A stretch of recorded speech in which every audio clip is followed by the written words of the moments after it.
Hey, Ancestry has released a brand new tool just moments ago.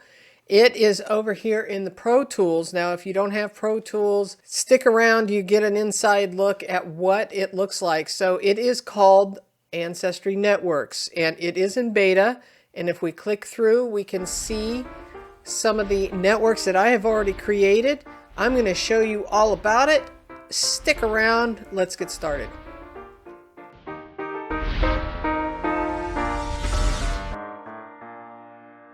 I'm super excited to show this to you. So if you have Pro Tools, and I know that a lot of people do not have Pro Tools, but keep watching because you can see what this new feature has. It is a Pro Tool and it is from the home page.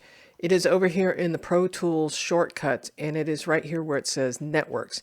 And if you'll notice, it's got the beta tag. Now, one of the things that's nice about the beta tag is often they will have a feedback link somewhere on the pages as you work through it. So if you have any feedback for the engineers who are creating it, that's usually where it is. Now you can see that I've already created 3 networks, but we're going to start from scratch, and then I'll show you my strategies behind the 3 networks that I've already created. So of course it gives you your tree at the top. You can actually click through and see your tree. Sometimes what I like to do is I like to keep that open in another tab, just so that I can bing bang back and forth between the two in case I need to. So let's create a network. So right off the bat, you've got this helpful little guide, right? Where you can decide what kind of network you want to use. This is brand new. I am still learning it myself, so we're going to learn together. We have family and life milestones, which basically it says birth, marriage, and death, DNA, and heirlooms. Okay, I'm not exactly sure how I would use that just yet, but I'll think that through. Immigration, I do like this one. So I have already started playing with this one. I created one, and I'll show you that in a little bit. Shared experiences. Ooh, true crime. Interesting. Natural disasters, politics, group organizations. So the whole idea here is that you can create a network of people that had something in common. And you can create this network and then look at a list of these people and use that fan club strategy to help you do your family history research by searching the fan club. And if you're not familiar with the fan club, that's friends, associates, and neighbors. And the friends, associates, and neighbors, and let's say family as well, with that cluster of people, we often can get a sense of the community. And a lot of times it's the fan club that has some of the records, or at least gives us a better understanding of why our ancestors did what they did, and so on. We also have local community here.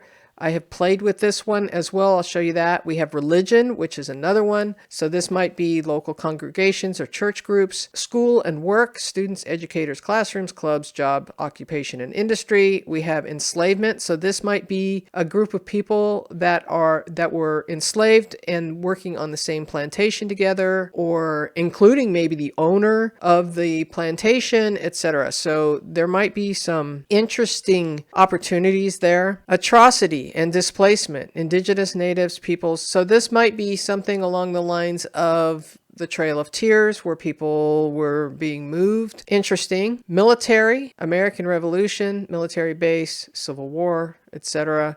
World War I, World War II, people that were maybe stationed together in a certain place at a certain time. We have sports and entertainment, musicians, Hall of Fame, Olympians, and so on. Burial place, this could be a city, public, military, religious, lost, abandoned, or African American cemeteries. Interesting. This to me feels a little bit like Find a Grave, but on your Ancestry platform. And then something else, and I get the impression that this might be the opportunity to create your own network that is not included in here. I think this is just an idea list, but if we click on something else, we can then name our network. This is the same form that I filled out originally, and we would walk through it. So what I would suggest, I'm going to hit the back button. I'm going to hit the back button again. What I would suggest is that we create networks with an idea in mind. So for example, I have a story up here in this group of people, these 2 guys specifically, where these guys were doing land deals. They were owning grocery stores together. There was a bunch of newspaper articles where I found this family in Laramie, Wyoming. They belong to the Danish Brotherhood together. And so what I thought I would do is create a group called the Danish Brotherhood in Laramie, Wyoming. And because these friends end up telling the story, these are other people that belong to the Danish Brotherhood. And I'm running across all these records that mention, or, so-and-so was voted in as the president of the Danish Brotherhood. And so what turned out, there was a guy named Chris Tiegner that ended up tying some serious amount of land deals together for me and helped really tell the story of this family. I've done lots of episodes on it. You may have seen them before. But along the way, I had created this floating tree. And if you're not familiar with the floating tree strategy, it's not like there's a floating tree, like a tree that you can zoom out and find it hiding out here somewhere. It's not. The only way you can find a floater in your tree, and this is another strategy, is to somehow tag them. Now, I'm going backwards, and this is not part of the networks thing, but this is what I had done to help track those floating trees or floaters in your tree. I created a custom tag and I called it floating tree. So if I filter my list from the tree view, I can now see everybody that is floating. Well, this guy, Chris Tiegner, is a friend and a member of the Danish Brotherhood. So if I click into him, I can see Chris and I can go to his profile, but other than his wife, he's floating out here all by himself. He is not attached to anyone else in my family. In fact, he's not family at all. He is a friend, part of that fan club, the Friends, Associates, and Neighbors.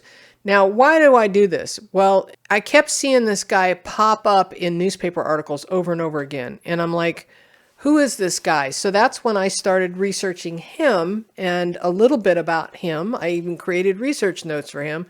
And as it turns out, he did a land transaction with both my family members. It's a long story. I'm not going to get into it right now.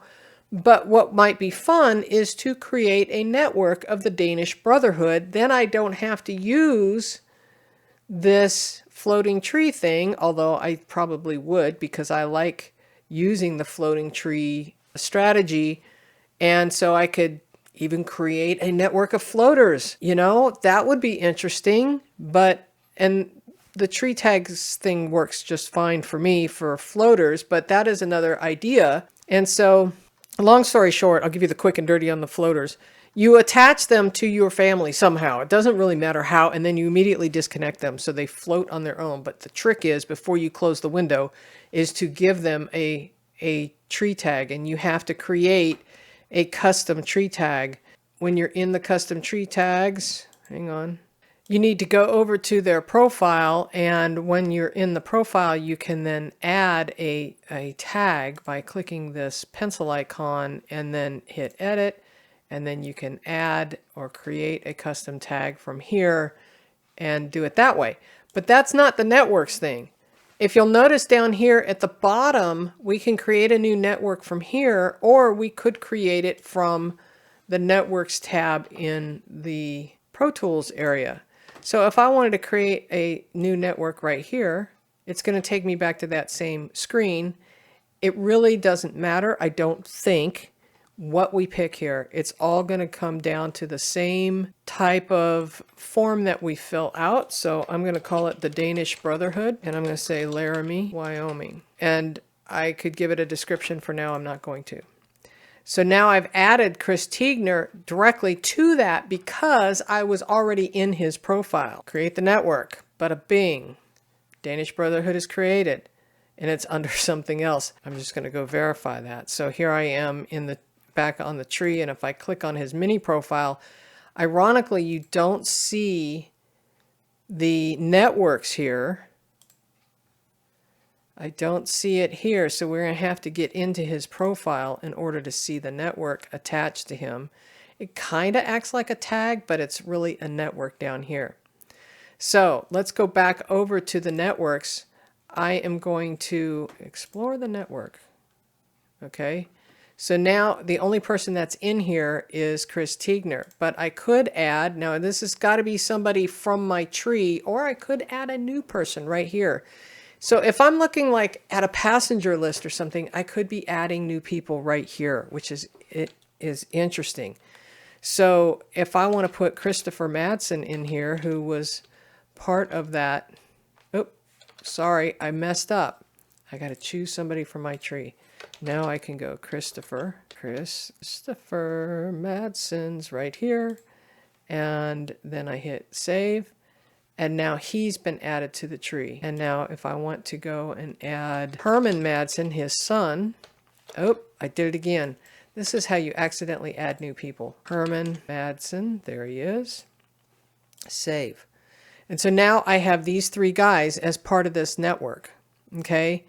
And so what this can help you do later as you're doing research, especially if you have a passenger list you put in or a bunch of neighbors from different places, you can start to get a sense of the community and how these people interact with each other. As a matter of fact, if you go to, let me go back to my networks here. Now I've got 4 networks.